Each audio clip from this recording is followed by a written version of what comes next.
Bonjour à tous.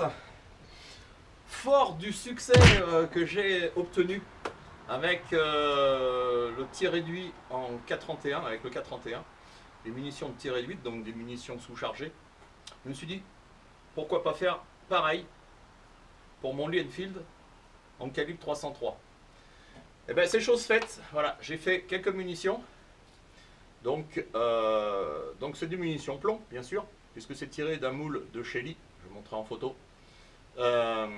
C'est un moule en 312. Le calibre d'origine du Lee Enfield, c'est 311. Donc évidemment, on est, entre guillemets, obligé de recalibrer ses ogives pour passer de 312 à 311. C'est relativement facile, du moment qu'on a les outils qu'il faut, bien évidemment.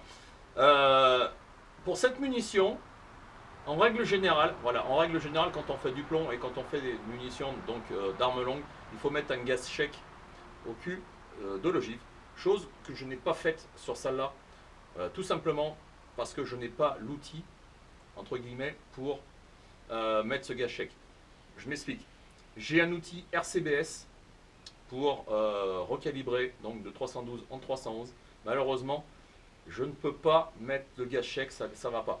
Donc je vais être obligé, à l'heure où je vous parle, je n'ai pas encore cet outil. C'est un recalibreur de chez Lee qui va largement mieux. Alors quoi, c'est quand même marrant parce que Lee c'est pas considéré comme la top qualité, mais c'est pas du tout le même système de recalibrage. Et honnêtement, Lee ça va très bien. RCBS pour ce calibre-là, bah, pour moi ça va pas. Voilà. Donc j'ai pas mis de gaz chèque. C'est pas bien grave. J'ai placé une cible à 50 mètres. Je vais tirer une cartouche. Et comme d'habitude, je regarde. Et je tirerai les autres. J'en ai fait une dizaine. Je vais tirer 5 munitions à 50 mètres. Et je vais en tirer 5 autres à 100 mètres. À 100 mètres, il est évident que ce n'est pas du tout le même résultat. Moi, ce que je voudrais voir, c'est déjà si ça arrive droit en cible. Si ça fait de beaux trous, si c'est bien placé. L'important, c'est que ça n'arrive pas en travers. Voilà, si ça arrive en travers, c'est que la charge n'est pas forcément bien bonne.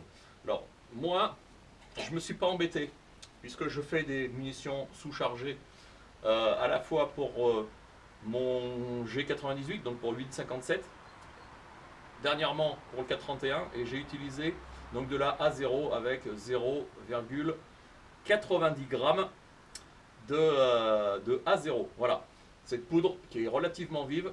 Il y en a très peu dans la douille parce que quand on secoue, ça se balade beaucoup. Mais croyez-moi, ça fonctionne quand même très bien. Et bien on n'a plus qu'à tester. Le casque, il ne faut pas l'oublier, c'est pas du 22. Hein.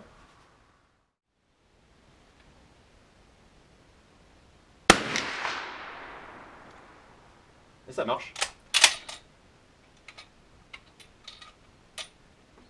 Allez, je regarde où se trouve cette munition, cet impact. Eh ben c'est bizarre, je n'ai rien du tout dedans. Là je comprends pas trop là. C'est bizarre. Bon, j'arrête la caméra et je regarde ce qui se passe. Bon, pour rien vous cacher, j'ai tiré une autre cartouche juste avant là. J'étais pas dans la cible non plus. Alors je comprends pas trop. Moi ma hausse elle est sur 200 yards. Alors évidemment je tire à 50 mètres. Donc c'est peut-être pas la bonne distance et le bon réglage de hausse. N'empêche qu'à 50 mètres je devrais être dans la cible. Là j'ai rien du tout. J'ai tiré plein pot avant. Je vais tirer une autre cartouche, je vais tirer en haut de la cible. On va voir si c'est dedans. Parce que elle arrive. Je l'entends au bout là-bas, dans les impacts, dans les pare-balles. Donc elle y arrive, il n'y a pas de problème. Je sais pas, bizarre. On va continuer, c'est pas grave. Voilà, moi je montre cette vidéo aussi, hein, avec parfois des échecs, parce que là honnêtement aujourd'hui, bah, c'est zéro. Alors est-ce que c'est dû au manque de gaz chèque au cul de l'ogive? Est-ce que c'est dû à la hausse? Est-ce que c'est dû peut-être au fusil qui est peut-être aussi au canon qui est un petit peu usé? Je sais pas, on va voir. Voilà, cette fois-ci je tire vraiment en haut de la cible et on va voir s'il y a un impact. Est-ce que la chute de la balle fait tout de suite ça? C'est intéressant, moi j'aime bien hein, de regarder un peu, essayer de comprendre le pourquoi du comment. On va voir.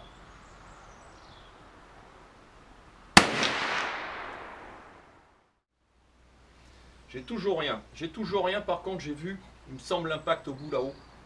Et je tire très haut. Alors cette fois-ci, eh ben, je vais essayer de tirer très bas. On va voir. On va voir ce que ça dit. Casque.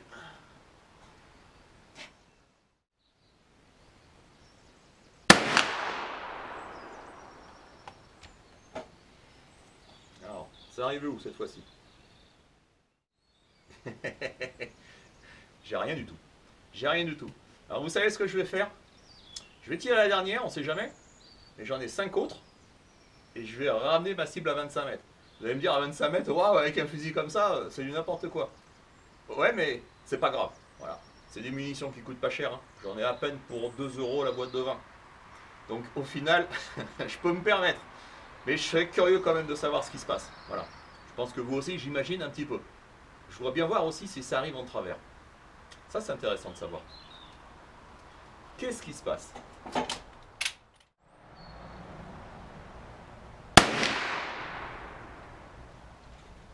Il m'a semblé que l'impact était à droite là-bas, au fond. Hein. Je sais pas. Bizarre tout ça. Bon, allez. Dernier essai cette fois-ci. Hein. La cible est à 25 mètres. Je sais, c'est pas beaucoup. N'empêche que je voudrais bien comprendre ce qui se passe avec ces tirs réduits et ce Enfield.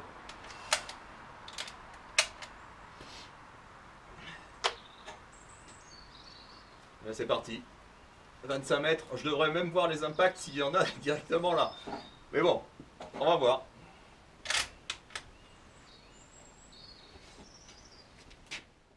Et je vise plein pot. On va voir ce que ça donne.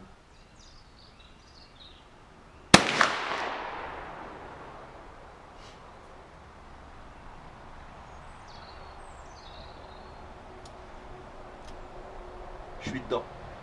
Et je vais me dire mieux, pardon, je suis dans le noir. Par contre, il y a une grosse surprise.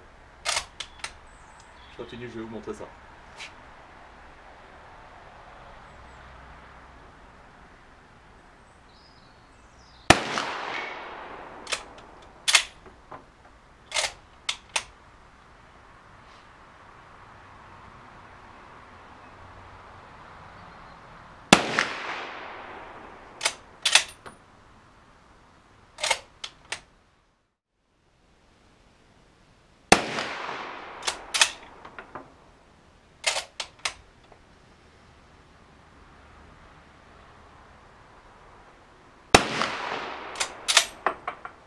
Et voilà. Alors, qu'est-ce que ça a à dire en cible à 25 mètres? Je sais, c'est pas beaucoup. Je vous montre ça tout de suite. Alors résultat à 25 mètres, je n'ai que 3 impacts, dont 2 qui arrivent en travers. Une et 2 légèrement en travers. Voilà, ça là aussi. Il en manque 2. C'est une catastrophe. Alors, c'est une catastrophe, oui et non. Deux choses. Est-ce qu'il y a besoin de vraiment recalibrer à 311 avec un fusil qui est peut-être avec un canon un petit peu usé? Peut-être que je devrais passer et rester en 312 sans recalibrer. Est-ce qu'il y a besoin d'un gaz chèque?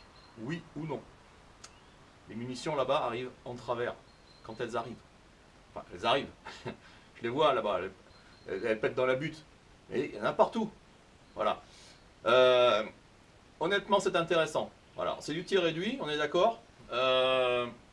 C'est du plomb, on est d'accord. Le profil de la balle est pas top, on est d'accord. Mais à 25 mètres, quand même, je devrais être dedans. Il y en a 3 sur 5. C'est honnêtement une catastrophe. Hein. Ça, je le reconnais. Mais bon, ça a quand même le mérite de poser des questions. Voilà, de se poser des questions. Est-ce qu'il y a besoin d'un recalibrage? Est-ce que le dosage de la poudre n'est pas peut-être un peu trop fort? Est-ce que 0,70 devrait être mieux? Voilà, tout ça, ça fait que on peut se poser des questions. Et voilà, c'est tout l'intérêt du rechargement, en règle générale, hein, je l'entends, d'essayer de comprendre de trouver la bonne adéquation entre poids d'ogive, ogive, poudre, poids de poudre, distance, tout ça c'est c'est très intéressant et c'est ce qui me permet d'avancer un petit peu plus dans le rechargement. Attention, en tant qu'amateur. Voilà. Ce n'est que d'amateurisme. Hein. Moi, je n'ai pas de chrono pour tester ma vitesse de balle. Voilà, donc peut-être qu'un jour, si quelqu'un veut m'en offrir un, je suis preneur. Mais pour l'instant, non, j'ai pas de vue sur acheter un chrono ou quoi que ce soit pour essayer d'améliorer les choses. Ça me suffit amplement. Voilà, je ne suis qu'un amateur et je suis là pour me faire plaisir. Ciao!